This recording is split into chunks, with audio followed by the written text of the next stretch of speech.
Hi, Misfits. This is Kevin. And this is Kate. Welcome to Horrorwood.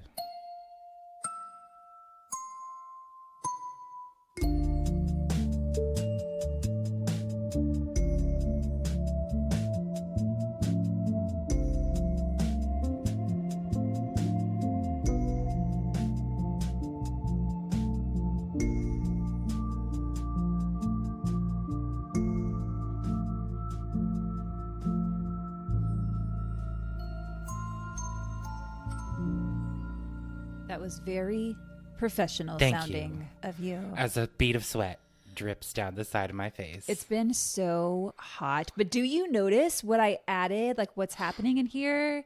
Do you smell anything? Oh, I smell fall. I opened those candles up. I haven't burned them, but That's just from opening them? Yes. Oh, The Kate, scent I love of it. fall fills the room. I needed those fall vibes. I think there is is fall vibes today. It's raining outside. It's I going do to rain love all it. day. You're love in a it. cozy outfit. I am. It smells like leaves in here. If only it didn't feel like a devil's asshole sauna. I know. It's very humid. It's heat. It's not outside. even like, it's not the heat like it has been. Like Yeah, because it was like index triple digits. Right. But right now it's just the humidity. But today's the last day it's going to break. It's going Is to it? break. Yes. Thank Jesus. Yes. It's going to whoosh on out of here. Get Cool out of things here. down. Cool it down. Drink water. Stay hydrated. Stay hydrated. Wear that sunscreen. Yes. I went to see I Know What You Did Last Summer last night Okay, how was it? at the Alamo. Okay. Also, just for the Patroni, or this is Patronians, for everyone. Yeah. We are recording this in July. Yes. This is coming out in August Yes. in like a few weeks because we have other things happening. Right. But that's why Kevin is. That's why I'm talking about it. Yeah. Also, go back and listen to the Hookman episode. Yes, that was a good episode. It was fun. I liked that. But yeah, okay. So I saw the new I Know What You Did Last Summer. I went with my friend Brittany. We went last night at Alamo. Mm-hmm. I got the chicken tenders. How were they They last were night? delicious. I got a new dry rub, chili garlic. Okay. It was delicious. I'm still mad about the hatch sauce. I will but never forgive them for that. I won't either, but I still love Alamo. I do too. I thought the movie was fun. You know what that tells me, folks? Based on the hesitation and the length of the hesitation, you've got some problems with it. I do. I do. And, you know, I don't think Jennifer Love Hewitt is in it enough. Okay. The teen story is interesting, but it wasn't gelling with me, you know? And they're Okay. very, like, young characters, and they keep calling each other diva and, like, that. And that's fine. That's fun, right? Sure. It's a good time. It didn't take itself too seriously, which was super fun. But I will say what made it for me are the little, I don't want to call them Easter eggs, surprises. Okay. There are a couple surprises in there that were super cool, namely during the credits. Okay.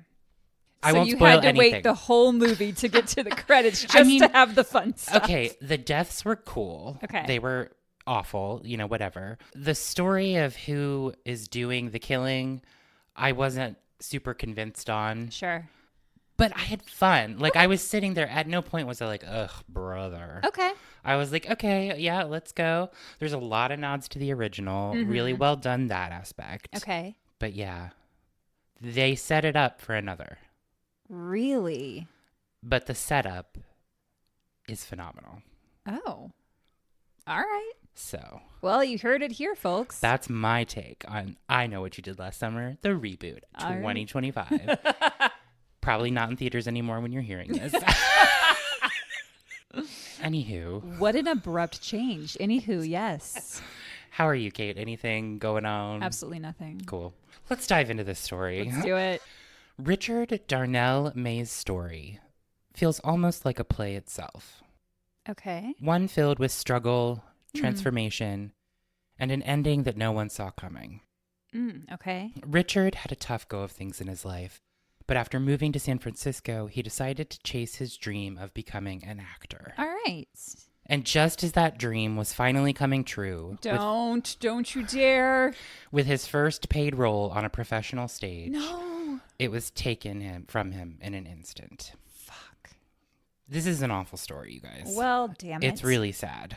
So I'm going to get into Richard May's life. Richard Darnell May was born on July 8th, 1958, and grew up in the South Bronx, New York. Okay. A place that was super energetic and very tight-knit community at that time. His early world was shaped by life in that specific borough and the presence of his mother, Gloria Peeler. Okay. He was part of a large family with 3 brothers, Norman, Gilbert, and Lloyd May. That's a lot of testosterone in one house. I know, right? And 2 sisters, Brenda May and Maureen Peeler. All right. Richard went to school at Christopher Columbus High School in the Bronx. The family then later moved, I believe after Richard graduated, to Springfield, Massachusetts. Okay. So family up and moves. No info on the father out there that I could find. I believe Gloria, the mom, is just at home taking care of this big family. Damn. All right. So by 1980, Richard's focus had turned to academics. He enrolled at Greenfield Community College in Greenfield, Massachusetts, where he spent 2 years studying drama and modern literature, earning an Associate of Arts degree in 1982. His interest in the arts was real even then, but he also pursued structure and more practical things. Sure. He transferred to Westfield State College in Massachusetts and graduated in 1985 with a Bachelor of Science in Economics. Oh, wow. Okay.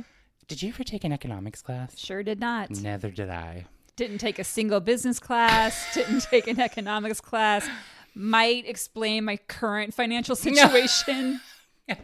They should really, I feel like colleges should implement just like life classes, you know, like Agree. like how do you take out a loan? How do you get a house? How do you negotiate a salary? How do you There's so much emphasis when you're in school, particularly like as a younger kid, of things that you're not going to use. Like there was a lot of emphasis on stop, drop, and roll. And I can tell you with full assurance that I have never needed to stop, drop, and roll to put out a fire on myself. But come with like taxes and powers of attorney and like all that it's just like learning as you go.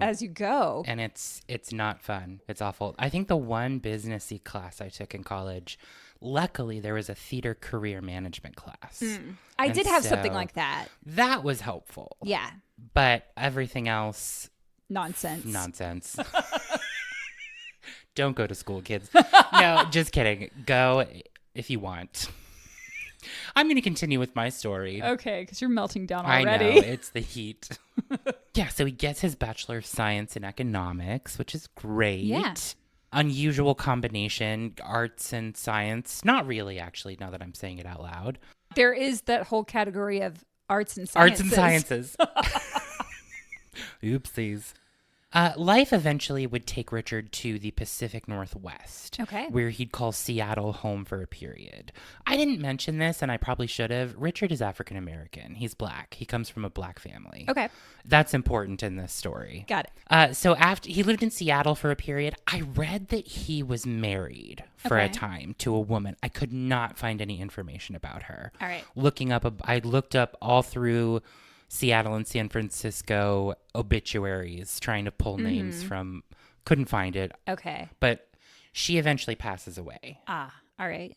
That's what we know. So eventually Richard moved down to the San Francisco Bay Area, a place that would soon become the setting for a second act in his life, All if right. you will. I will. But before that transformation, Richard went through some crazy hardships. Periods of homelessness, battles with addiction, and living kind of on the margins of those societies. Okay. What distinguished Richard, though, was his willingness to openly own that part of his story. Okay. He never shied away from talking about his struggles. He wore his struggles with honesty, never seeking pity, but instead used those lived experiences as fuel for advocacy and connection to others. All right. In San Francisco, he became a passionate advocate for tenants and the unhoused. Making the best out of his situation. 100%. He worked with organizations like Tenants Together, the Coalition on Homelessness San Francisco, and the Housing Rights Committee of San Francisco. Okay. In these roles, Richard didn't just offer people empathy, he spoke from a place of understanding, having lived it. Yeah. So around 2008, 2009, he attended San Francisco State University to become a certified occupancy specialist in affordable housing. Okay. Then around 2012, 2013, he studied construction management at City College of San Francisco. But something deep inside was shifting for Richard. Around 2016, he found himself stepping into the world of the theater. He caught that bug. Caught it. He enrolled in Studio ACT, the acting training arm of the American Conservatory Theater. And this might sound familiar to listeners because this is where actress Barbara Colby performed in the 60s and 70s. Oh, okay. Same theater. What began as occasional classes blossomed into full immersion for Richard. He completed the full acting sequence from intro to acting 3 and stayed connected to the program through 2023. Richard was known for arriving early, sitting in the front row of rehearsals, even when not called, memorizing lines off book, always asking questions. Aww. In spring 2023, a new opportunity came into view. Studio ACT launched a scholarship program, and Richard was among its very first applicants to apply. Scholarships and arts funding for individual artists weren't easy to come by, and still aren't. I was going to say, they aren't. Not at all. They're going away, if anything. But what allowed Richard and similar artists to flourish was San Francisco's Dreamkeeper initiative. Launched in early 2021 under Mayor London Breed, Dreamkeeper devoted city resources, which were redirected from law enforcement budgets, to support Black and African-American-led organizations and Black artists as a response after the murder of George Floyd. Oh, wow. Okay. So it included arts and culture funding through the San Francisco Arts Commission. The initiative offered support to groups like the African-American Shakespeare Company, bookmark them, we're going to talk a lot about them later, All right. and helped fund workshops, performance spaces, and professional development opportunities for actors like Richard. So this benefited a lot of people in the city of San Francisco. Rabbit Hole Minute, recently though, the city of San Francisco just pulled the plug on $14.4 million. Well, damn it. In grants that were promised to over 30 local arts and social service organizations, leaving a lot of folks stunned, scrambling, and frustrated. Yeah. That includes big names like the African-American Shakespeare Company and the San Francisco Bay Area Theater Company, who received a blunt email on March 26, 2025, saying their previously awarded funds under the Dreamkeeper initiative were officially canceled. Wow, with no warning. Or was there warning? No, the message that they got was, "You're welcome to reapply." So why were they canceled suddenly? They're just getting rid of it. They're phasing it out. All those, they're just not doing it anymore. I think because there's also a new mayor. The initial investment in that was $60 million totally annually. Groups like the Chinese Culture Foundation, the Transgender District, Zacco Dance Theater, and Fillmore Jazz Ambassadors all had sizable grants pulled, some upwards of $200,000 or more. Damn. One center, the Booker T. Washington Community Service Center, had been awarded nearly $1.75 million across several grants. It's all gone now. And it's like the communities that need it the most. Right, exactly. And the program has been under fire for a little while. There were some financial scandals involving former city officials like Cheryl Davis and Rudolph Dwayne Jones. Because of these, I think some funds were misused, is what it's sounding like as well. And Mayor London Breed froze the program's fund back in September 2024. Now, under Mayor Daniel Lurie, the city is trying to rebrand the initiative with more accountability and oversight. Okay. They say a new version is coming, one that will be more transparent and ensure money gets to the communities it's supposed to help. I don't know about that. Because you have all of these institutions that have been relying on that funding that are doing the work, and you're just pulling all their money. Yeah. I mean, maybe give them what they were awarded and then Right. Or, redo the redo the reporting requirements. I don't know. It just sounds yucky and messy. But for the groups who lost their funding, it doesn't make it any easier. Sherry Young, who's the founder of the African-American Shakespeare Company, is understandably upset. Sure. Her company lost $300,000, and Oh. now she's just being told to reapply. And she said, quote, "How do we know the same thing won't happen again? Yeah. The process of writing new proposals, sitting through meetings, waiting for answers, it takes time and people and money."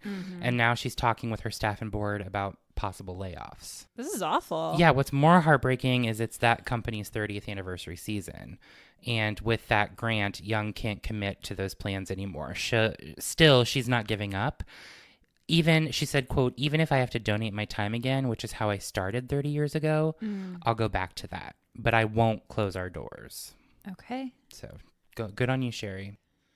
So for Richard, Dreamkeeper backed workshops and travel opportunities. The initiative created a structured way for new voices like his to be seen and heard. By early 2023, doors were opening for him. Nice. Community theater roles became consistent. Studio ACT was his artistic home, and he had begun joining the African-American Shakespeare Company after participating in their audition workshop, Awesome. which prepares new and emerging actors, particularly BIPOC artists, for professional audition settings. Nice. I want to talk more about African-American Shakespeare Company, Okay. which is a San Francisco-based theater company known for reimagining classic works through multicultural lenses. So it was founded in 1994 by Sherry Young, who we've already heard from, and it emerged to transform classical theater by centering actors and audiences of color. Young saw that colorblind casting wasn't enough. It's not Right. enough. And it often erased cultural identity rather than trying to embrace it. And she created a theater where classics like Shakespeare and great American plays could resonate deeply with Black communities specifically. Nice. AASC produces lively, relevant versions of classic works through an African-American aesthetic rooted in American sensibility. They want to honor that cultural heritage, educate actors of color in classical craft, and open the canon to audiences historically excluded from it. Sorry, I'm getting a tickle. I hate those tickles. Slurping down my giant water bottle with this dumb bitch. Dumb bitch summer. Tea. I don't know who I am. So the company's culture is grounded in warmth and community-first approach. They foster long-term connections with artists, patrons, and neighbors in their community. Yeah. Bringing energy and humor into everything they do. They prioritize nimbleness and inclusiveness, valuing artistic excellence along with cultural impact. They've got youth outreach programs, free student matinees, after-school workshops, especially to support young people of color. That's awesome. They're great. Yeah. They're amazing. They Check sound them out like it. online. I'll link them in the show notes. So this is the theater where the doors were opening for Richard as an artist. Okay. He was doing a lot of great stuff. I want to direct you to his website. It's going to be linked in the show notes. Okay. There's videos of him performing in small community productions and a play workshop. Do you have the web address offhand? richarddmay.wordpress.com. So yeah, it'll also be linked. So check it out. You can watch a lot of videos. He has all his monologues up there on YouTube as well. He's great. I really enjoyed looking through his work. Nice. So through poverty, addiction, and bouts of homelessness, Richard's life could have ended in defeat, but it became a story of reinvention and commitment to community and the arts. Wow. So at this point, before he had even stepped into his first paying role as an actor, Richard Darnell May had already made a second act of his life that many would call remarkable. Yeah. Richard then steps fully into the spotlight with African-American Shakespeare Company. He traveled with the group to New York City, Oh, cool. where casting directors quickly took notice of his raw talent and natural presence. Back home in San Francisco, AASC recognized the same thing. They cast him in 3 out of the 4 shows in their upcoming season. He sounds amazing, and I know you're going to ruin me with this I know. story, but he sounds so cool Yeah, and talented. oh, absolutely. And then getting cast in multiple shows in Yeah. a theater season, like that's a big deal. Yeah. It's a rare vote of confidence for any actor, let alone someone who's just entering the professional sphere. That's the thing. He's like just starting brand out. new, And yeah. he's making waves already. 100%. Richard was then cast as Uncle Ben in Death of a Salesman, Arthur Miller's iconic American tragedy. This wasn't just any role. Uncle Ben is the ghostly figure that looms over Willie Loman's life, the symbol of what could have been and the path not taken.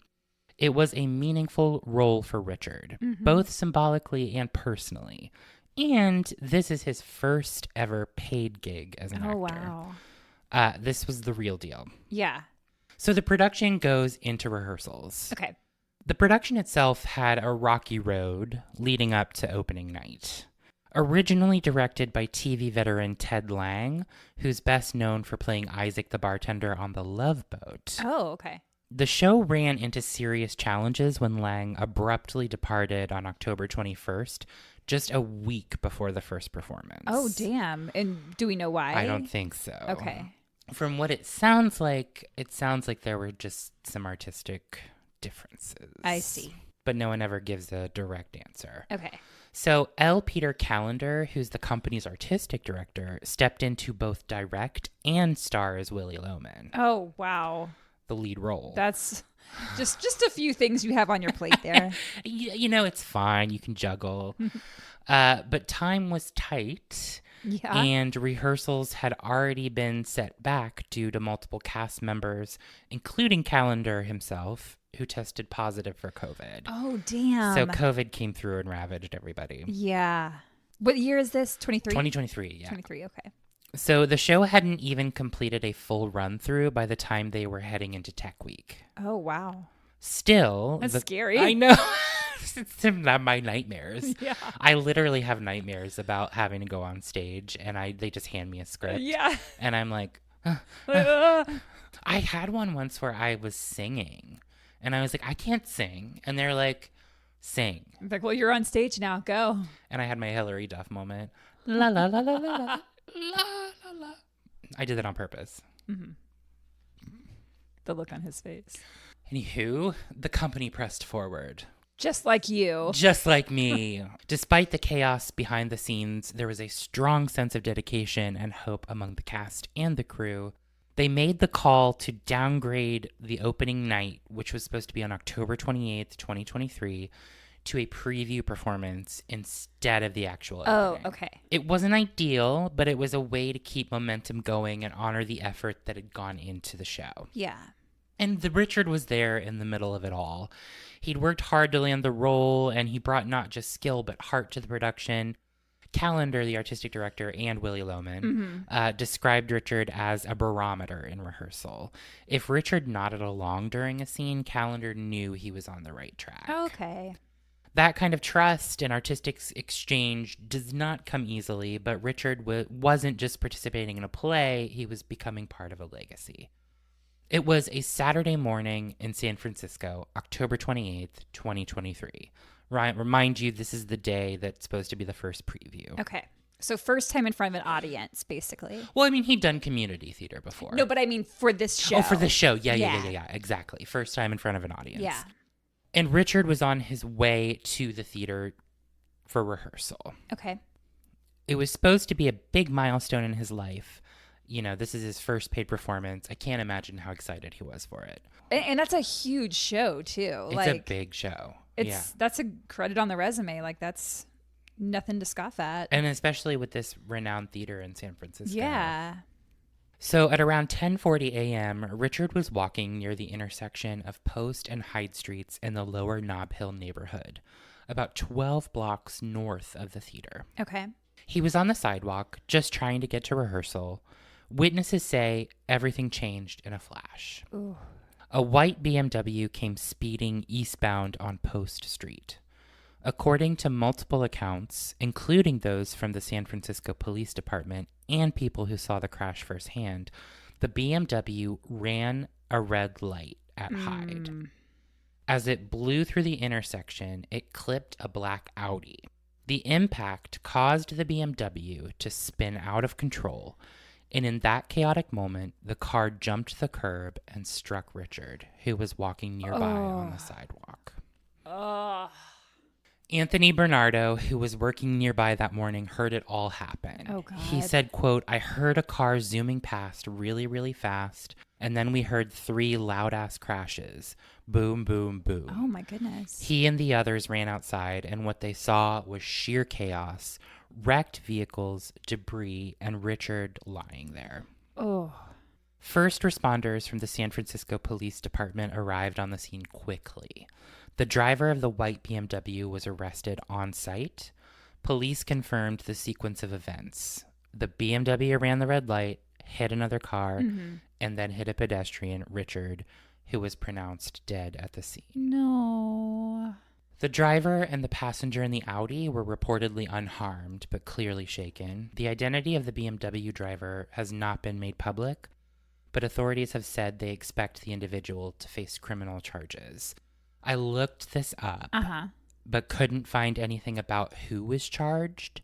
I did find the case number and the information that listed it as vehicular manslaughter and that an adult had been arrested. I submitted a request with that case number, but I haven't heard anything back. But that was just a couple of days ago. Yeah. I did go to the San Francisco District Attorney's Office website to look up criminal cases.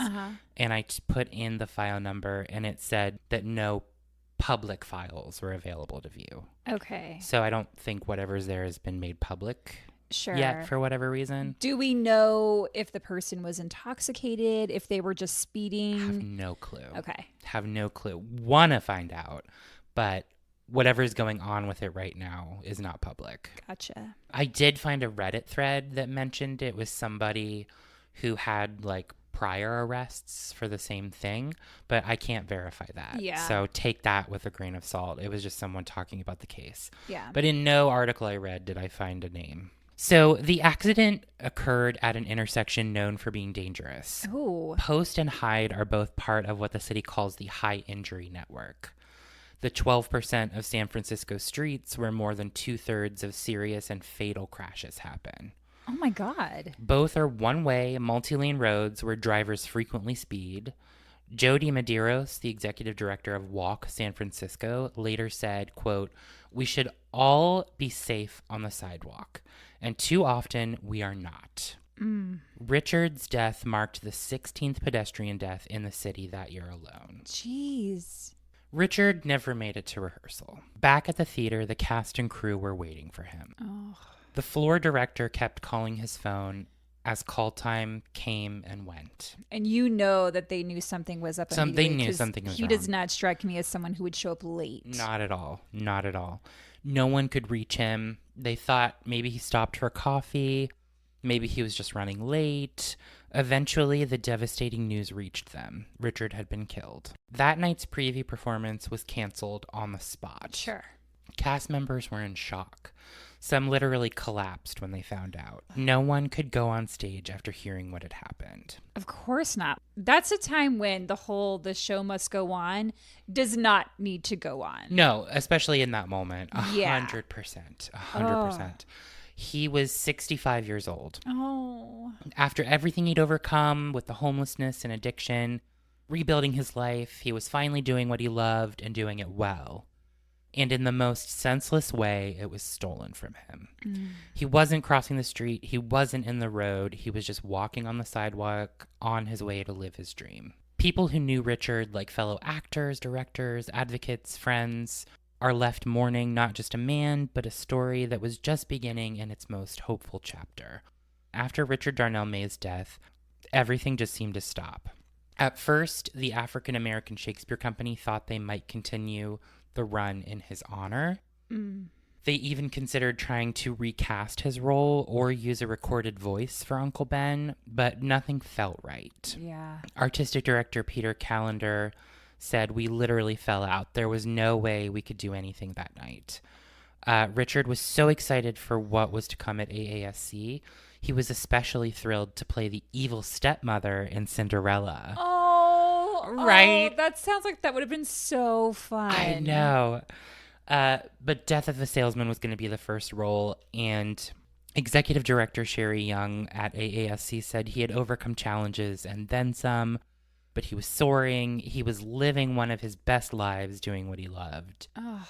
After May's death, the African-American Shakespeare Company explored several options to keep Death of a Salesman going. Artistic director Peter Callender told the board on November 1st, 2023, that the production still wasn't ready and suggested postponing it. They had already run into so many issues. Yeah. Everybody got COVID. The director left. You've got the director playing one of the main roles. It's like all these bad omens. Like one of your main cast members is in a horrible accident. It seems like everything's just kind of falling apart. The universe is saying, like, maybe this isn't it. Right, exactly. And so the people who created the show were saying, well, let's just postpone it. But the board ultimately decided to cancel the show entirely to avoid any further costs. Advisory board member Everett Alexander called it a painful decision, citing the emotional, creative, and financial impact for the theater. The production had already cost $140,000. Oh, wow. Money that the company now couldn't recover despite strong ticket sales. Yeah. Callender said, "I don't think in my entire career I've ever felt so numb and confused and disappointed and sad. Of course, we wanted audiences to see the show after all the work put into the planning and rehearsals, but this is where we are." Mm-hmm. Richard's loss went far beyond the stage. He had spent years taking classes, remember, at Studio ACT from 2016 to 2023. Just months before he died, he had applied for that brand new Studio ACT scholarship program, which had launched that spring. I don't want to say he didn't get the scholarship. I think they were still deciding on it. But after his death, the program was renamed in his honor. ACT said in a statement, he left a strong impression on all who worked with him. Richard was very open about his past struggles with homelessness and addiction, and credited his pursuit of theater for giving his life a renewed direction and purpose. This is just heartbreaking. His colleagues said much the same. Darian Kane, who acted alongside him at AASC, remembered, "May had a brightness about him that defied everything you'd expect from someone who had been through so much." His wife passed away, and his mother still lived in Massachusetts at the time. But none of that stopped him from dreaming. Just 2 weeks before he died, he told a friend he hoped that when his time eventually came, someone would talk about his life. Someone would learn from it. And now they are. Richard didn't have much family near him, and most were back east in Massachusetts. Okay. One of his friends, Jacob Zimmer, set up a GoFundMe for funeral expenses, which reached almost $3,000. His funeral was held Monday, December 11th, 2023, at Duggan's Sarah Mortuary in Daly City, California, just outside of San Francisco. And he's buried at Green Lawn Memorial Park in Colma, California. The company leaves a seat open for him in the front row at the theater, his favorite spot during rehearsal. And one of his quotes as Uncle Ben was, "And by God, I was rich." And Richard was too. Maybe not in the traditional sense, but in love, in transformation, and community. And that's the story of actor Richard D. May. Do we know where the case stands with that person? I can't find, it's not findable right now. Man, also, if that's known as like a high danger spot, why isn't anyone doing anything about that? Like, why haven't city officials, lowered the speed limit, put in a speed bump, like... Yeah, exactly. I mean, Walk San Francisco is advocating to try to get these things fixed because they're keeping track of, all of these dangerous areas in the city. Yeah. And I don't know. It's something that the city needs to work on. Jeez. And then we don't know if he had the same charge brought against him before, but if he did, if he's like had any kind of history with this, like why was he allowed to still have his license? Like why is he still driving, right. But I can't confirm that. Yeah, we don't know. I can't confirm that. But yeah, it's awful. Oh, he sounded like a cool great. Dude. Yeah, go check out his website. Look at all his videos and clips. Yeah, we're still talking about Richard, and that's 100%. amazing. So, and that's what he wanted. Yeah. And so we're all learning. I think it's awful that, someone didn't really get to live their dream, but that legacy of getting to that moment, I feel like is also what matters too. Yeah. So that's not for nothing. It's not for nothing.